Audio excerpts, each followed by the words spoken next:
You know what stings worse than betrayal? Betrayal by your own blood. And the sick, twisted smile on their face when they do it. I was living in a truck camper, showering at the gym, eating instant noodles off a paper plate. And my mother said I was too much drama to come home. But when I scraped and clawed my way into buying my own house, suddenly I wasn't just welcome, I was expected to hand over the keys to my brother, his manipulative wife, and their 4 kids. And when I said no, they broke in, changed the locks, called me selfish.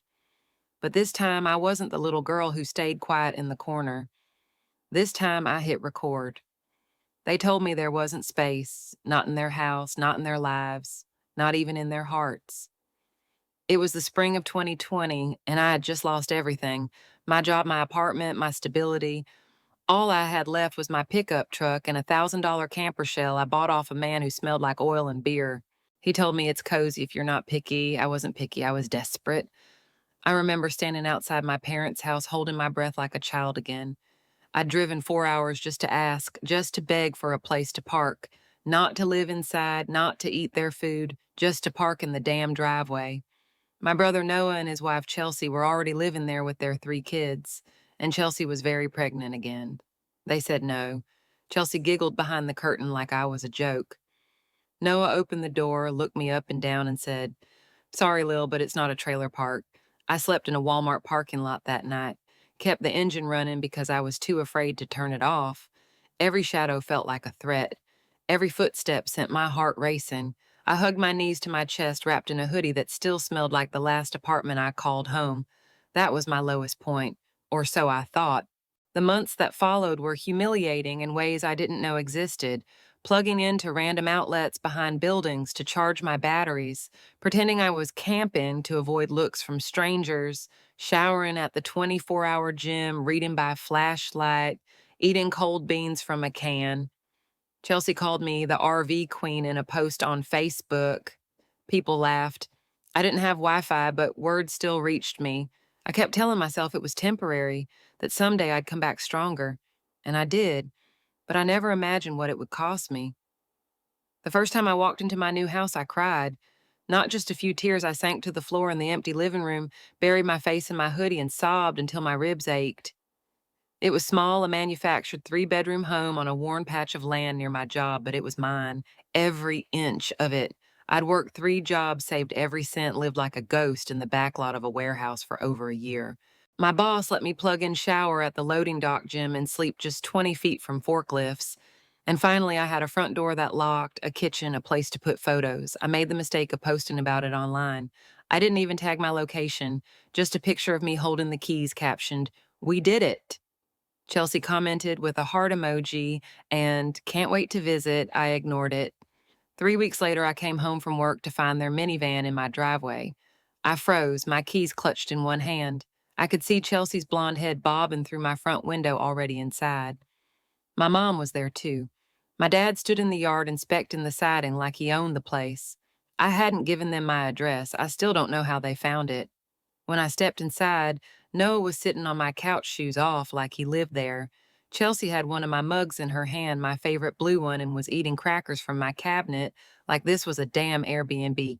"You've done so well for yourself," my mom said, smiling too wide. "This house is roomy." My heart was racing. "Too much room for one girl," Chelsea added, running her finger along my windowsill.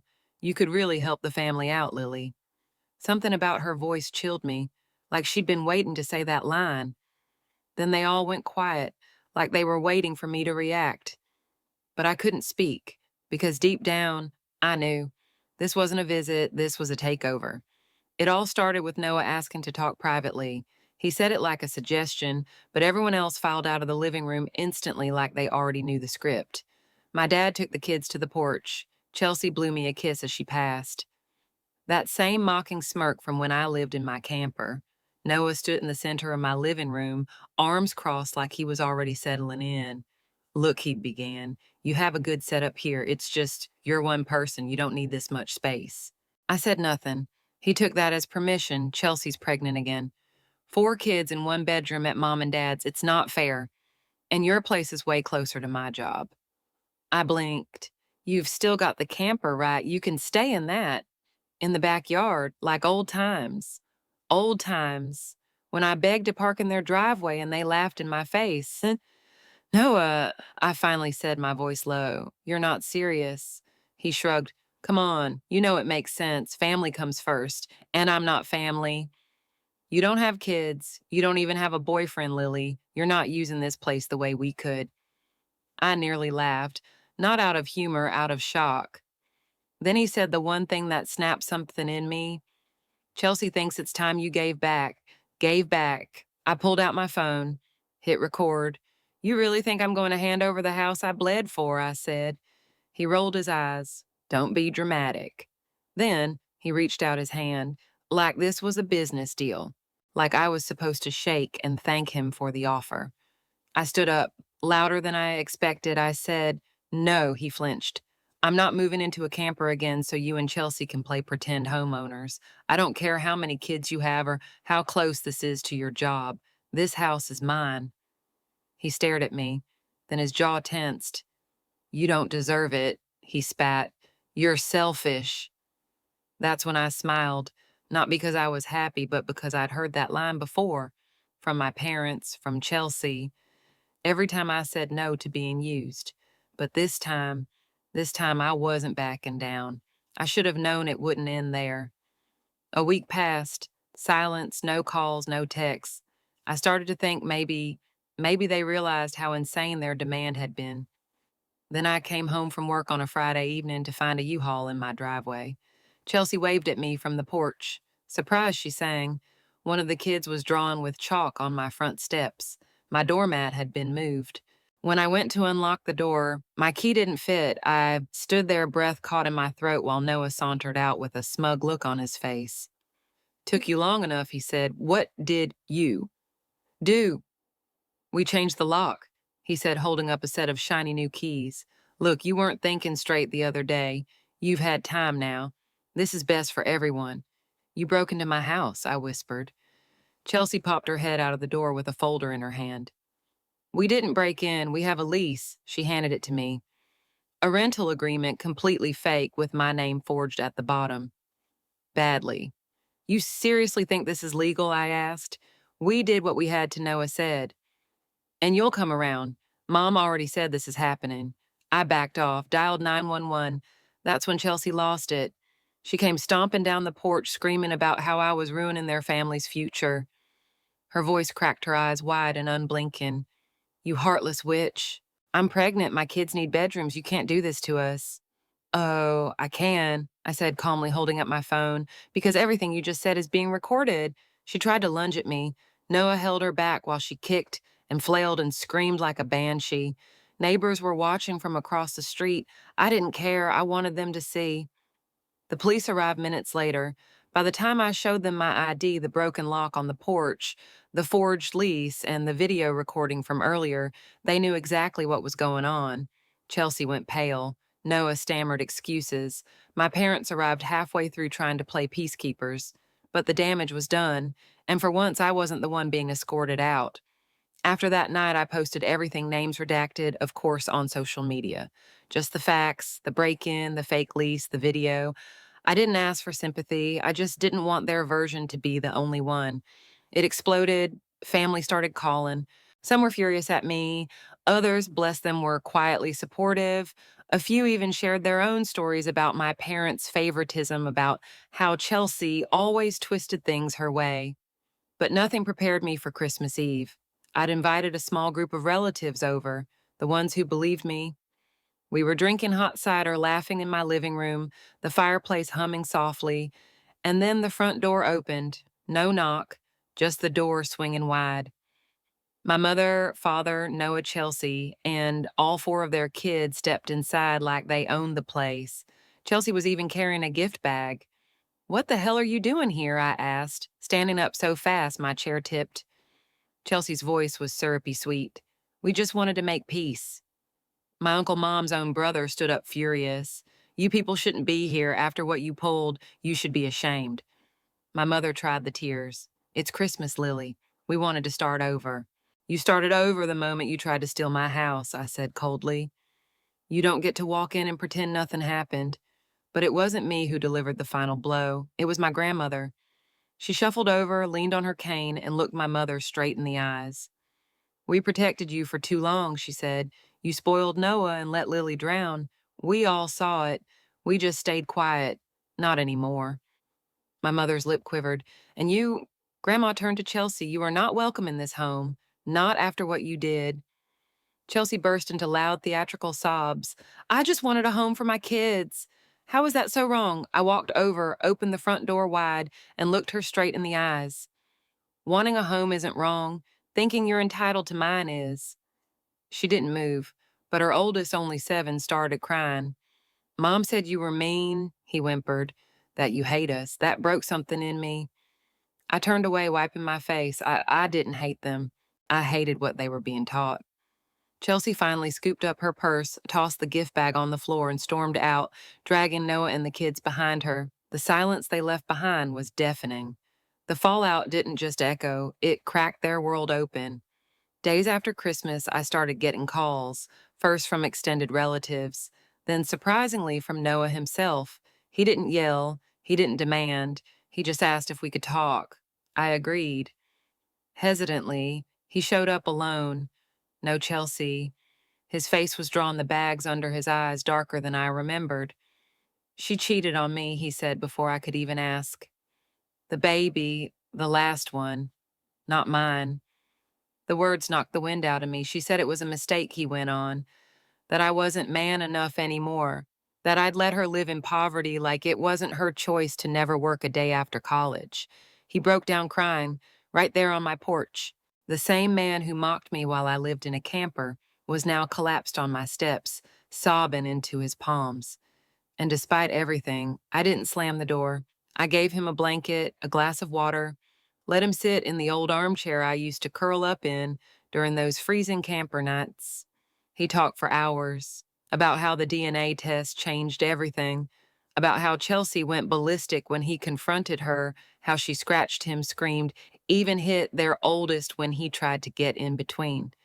Police were called, she was arrested, released, and now she was living with her parents, blaming everyone else. Me especially. She said, this is all your fault, he whispered, that if you'd just let us live here, none of this would have happened. I looked at him for a long moment. Then I asked quietly, do you believe that he didn't answer? But he didn't look me in the eye either. Before he left, he glanced out the back window toward my yard. You still have the camper, he asked.